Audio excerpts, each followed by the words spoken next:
Somebody's on the other side. You have your headset on?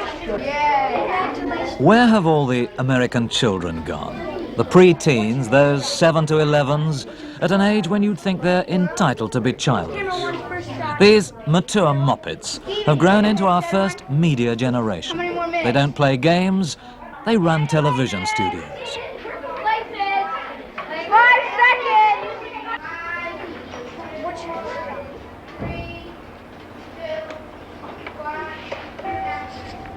We have got the weather, we are all together.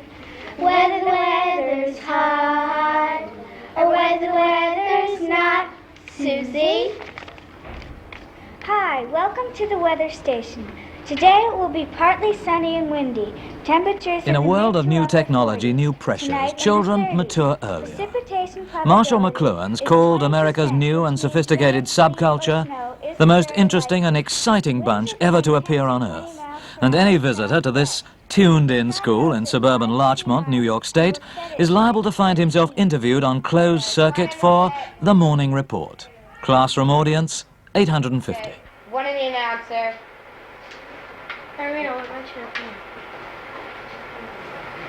There, hold it. 2 on the overhead projector. What mic is national? 10 seconds. 5, 4, 3, 2, 1. Cue 'em. One zoom in. Well, I'm doing a series of... One zoom in. Steven, you got your headset on? And I'd read about the school, and I thought I ought to come and see you. Okay, hold it too. I've known studios more panic-stricken, less well-run than this one. And come to that, interviewers less thoughtful. Mine's in his childish middle age. He's 10.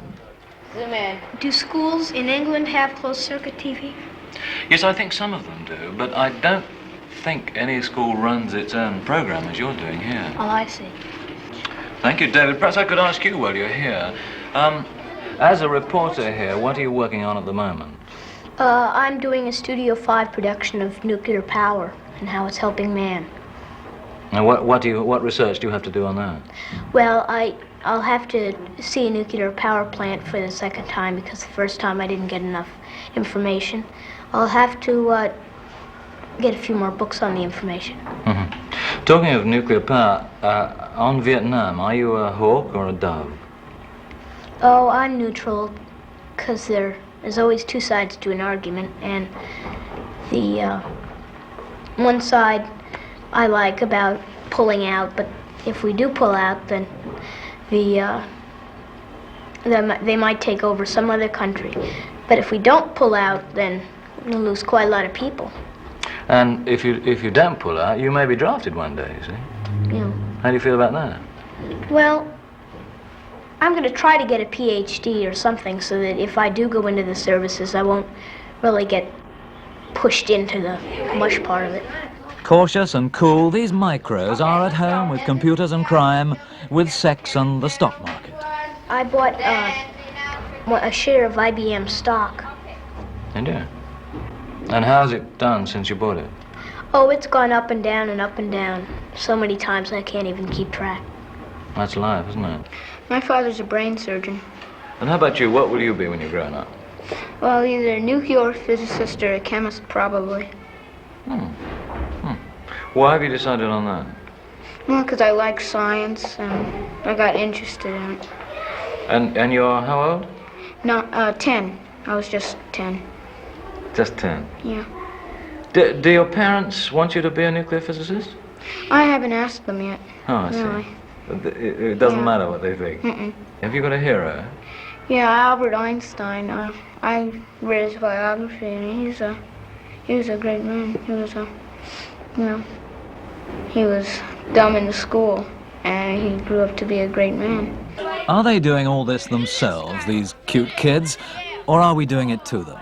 Are they the pushers or the pushed? The myth that American children are spoiled and awful dies hard.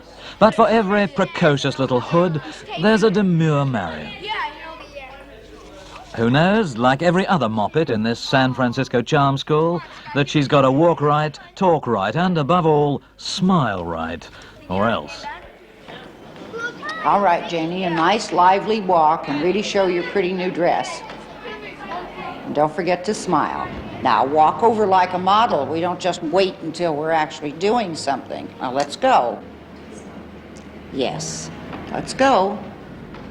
Yes, now. All right, now you looked at me, and this is the thing that you must get out of the habit of doing, because if I were commentating up here, you'd be looking at me instead of your audience. A model plays to her audience. Let's see you go through it again.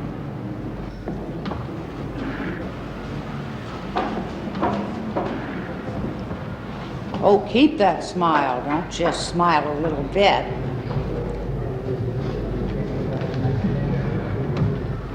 Head up when you go down the stairs. Your arms should be more relaxed. Next.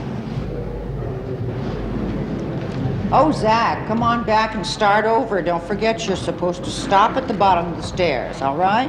Now, come on, let's go. Don't back up all the way.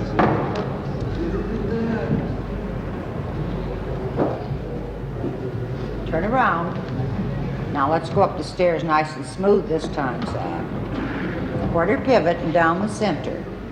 Quarter pivot and go down the center. No, turn the other way. That's it. Well, we forgot the right foot to go down the stairs. Let's have a prettier smile. All right? That's much better. Now you teach them elocution, you teach them how to speak. Yes. What patterns do you normally have to change? Slang, and then, of course, speaking with clarity. Excuse me. Want to be a radio personality? Well, you can with this new Remco radio kit. Real radio Take it scripts, slower, dear. plays with real heroes and villains, commercials, sound effects, just like a real radio. It's fun to get the whole gang together, just like us, and put on a whole program. Entertain your friends on your own show. These and other swell Remco toys are available at your local Remco dealers today. Ask your mom or dad to get one for you. My name is Miriam Moran.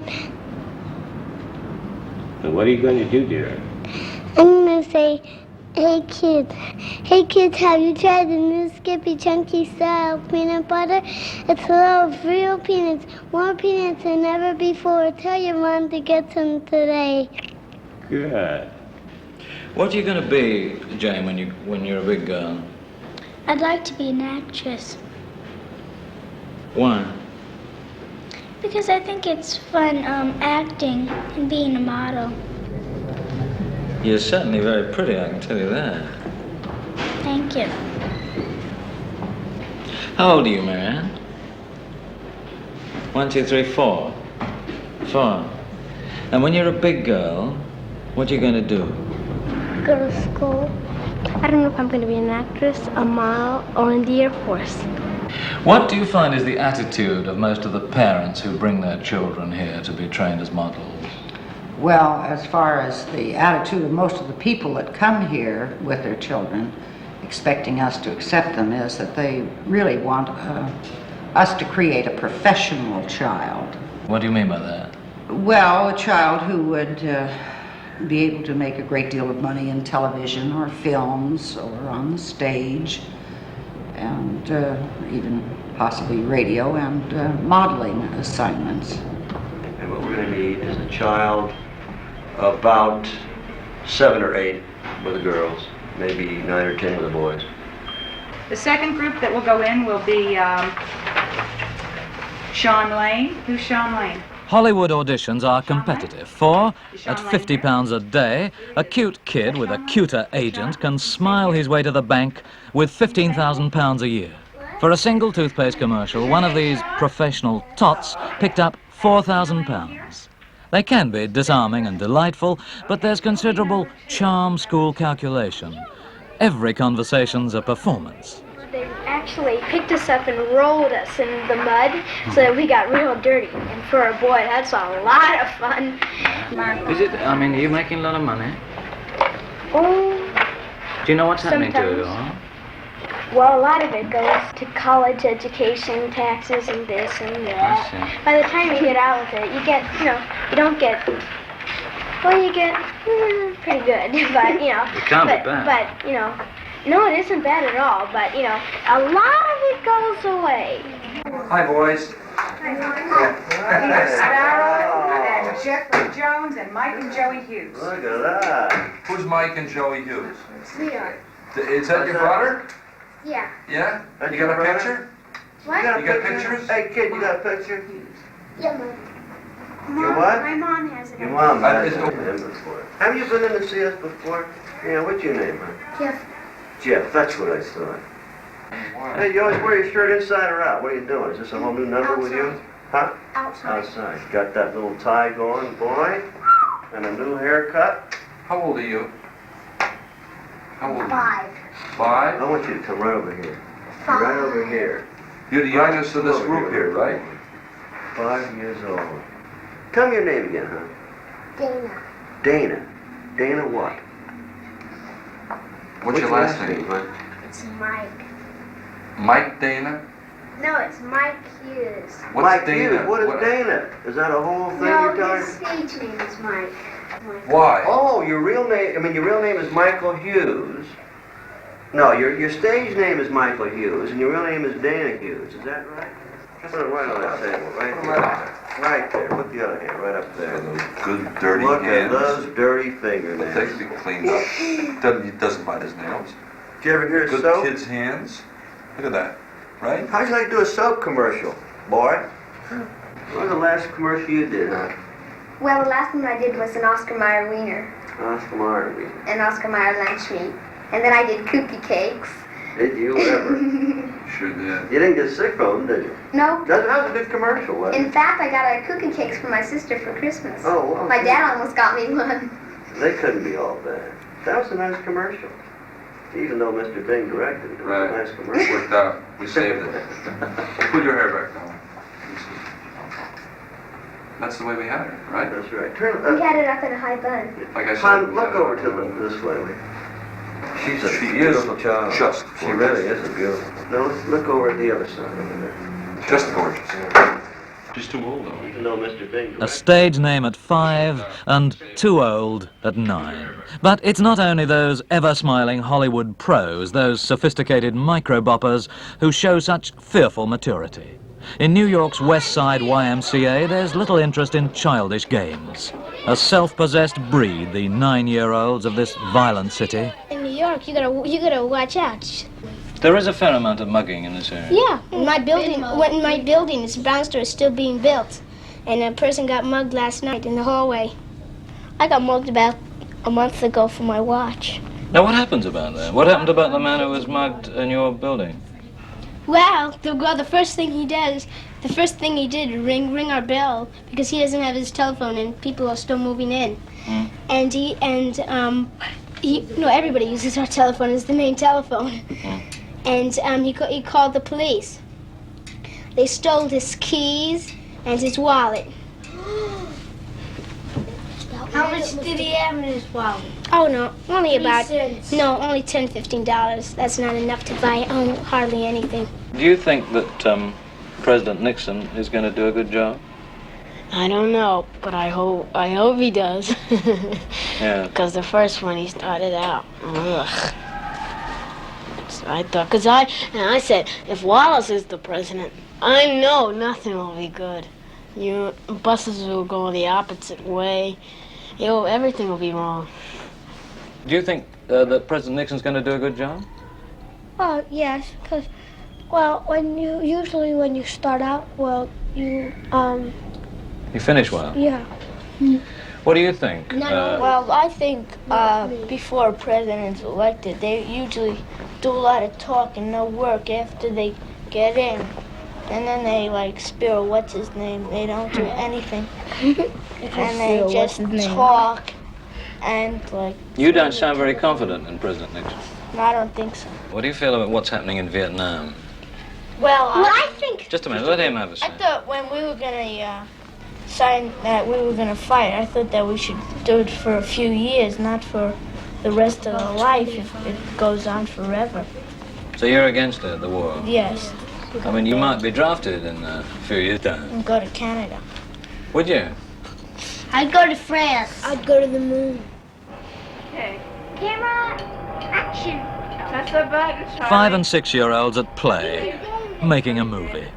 They devised the plot themselves, a religious theme with a somewhat confused message. When God is near me in heaven at the same time. And you know what? God is everywhere at the same time. God, you know where God lives? Where? He lives everywhere. He can sneak in the house without opening the door, shouldn't it? I know. See what this trick is? What? Spirit. Yeah. God. Neat trick, that, being a spirit. And spirit's what most permissive American parents don't show. The latest news in the battle of the generation gap is that they're in retreat on all fronts.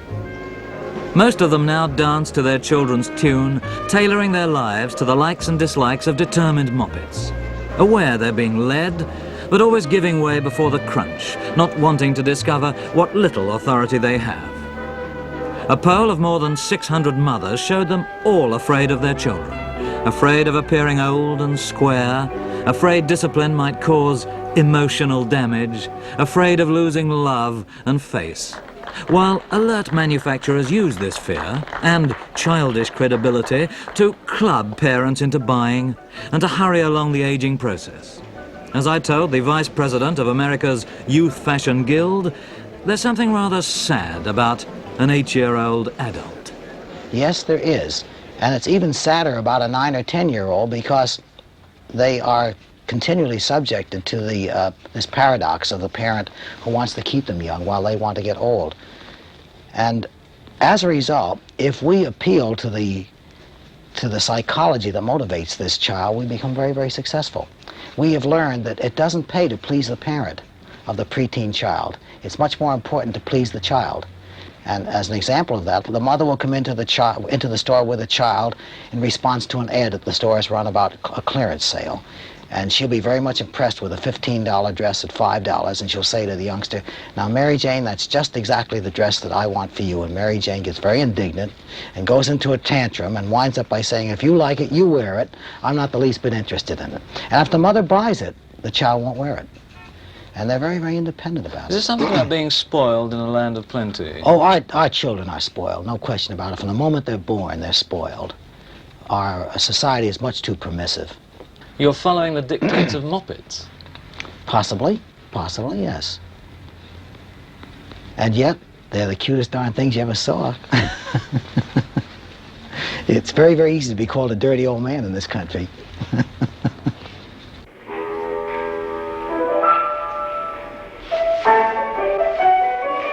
Childhood once conjured up long, lazy days, excitement and wonder.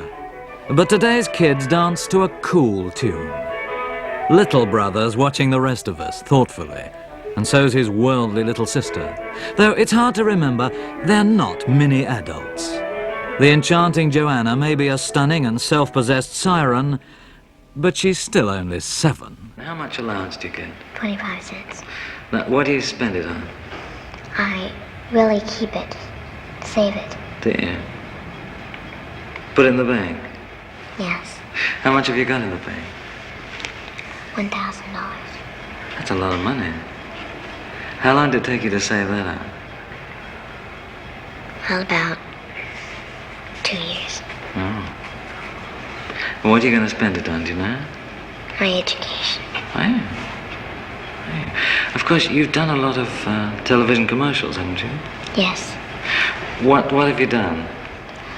I've done Hostess Twinkies, one for aspirin, one for Macy's, and I've done one when I was a little girl swimming, and one for a bank, and then one for a farmer girl with all the animals, and the others I did when I was a little girl. When you were little? Yeah, when I didn't remember, about 3 or 2. Oh, I see. Not when you're a big girl like now. No. What did you have to do, for example, for the bank? What was the commercial for? Well, I had to sit on this man's lap and try to steal his key door away from him. Oh. I don't remember really. I was about 3 when I did that. I see. Well, I sort of remember some things. Yes. And what about the other ones, the Twinkies? What did you do for that? Well, I was with babies, so I had to carry them around and push them and eat Twinkies with them. You like being on television, do you? Yes. Why? So that my friends can see me on TV.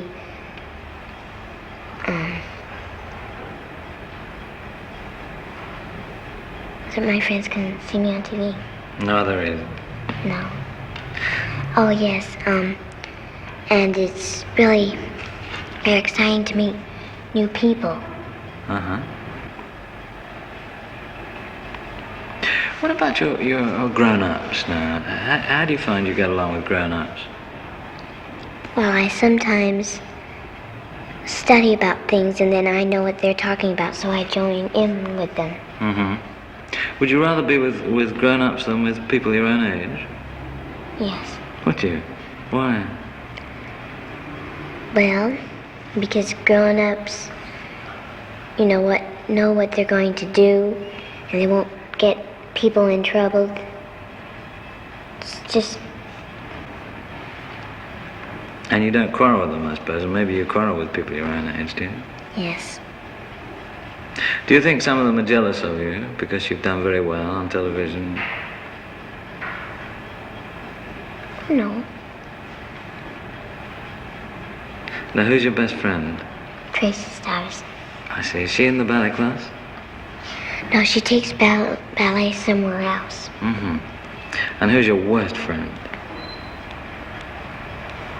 Her name is, Mary Ramage. Oh dear, what's wrong with Mary? Well, I used to play with her when I just began school. And she got me into lots of trouble, so I didn't want to play with her anymore. Oh dear, what for?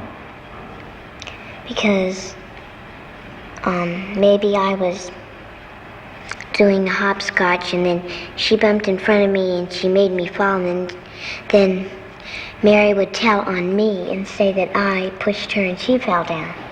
Be the opposite way. But I wouldn't start to tell. She'd start to tell. On you? Yes. Now your hair looks very pretty. Does your mother give you sort of beauty treatments and things? No. But what happens to your hair? She must do that for you. She just curls it up. She washes it, first puts soap all in it and then washes it out. And then she puts the hairdryer on my hair and curls up my hair, and then I sleep in it all night and then take it down. It looks like this. Oh, I see. Now what about your clothes? What clothes do you like best of all? Really fancy dresses. Like what? Like, dresses with ruffles and ordinary dresses sometimes. And fancy shoes. What's your favorite color? Beige. Is it? What are you going to be when you grow up? Ballerina. Prima. Of course.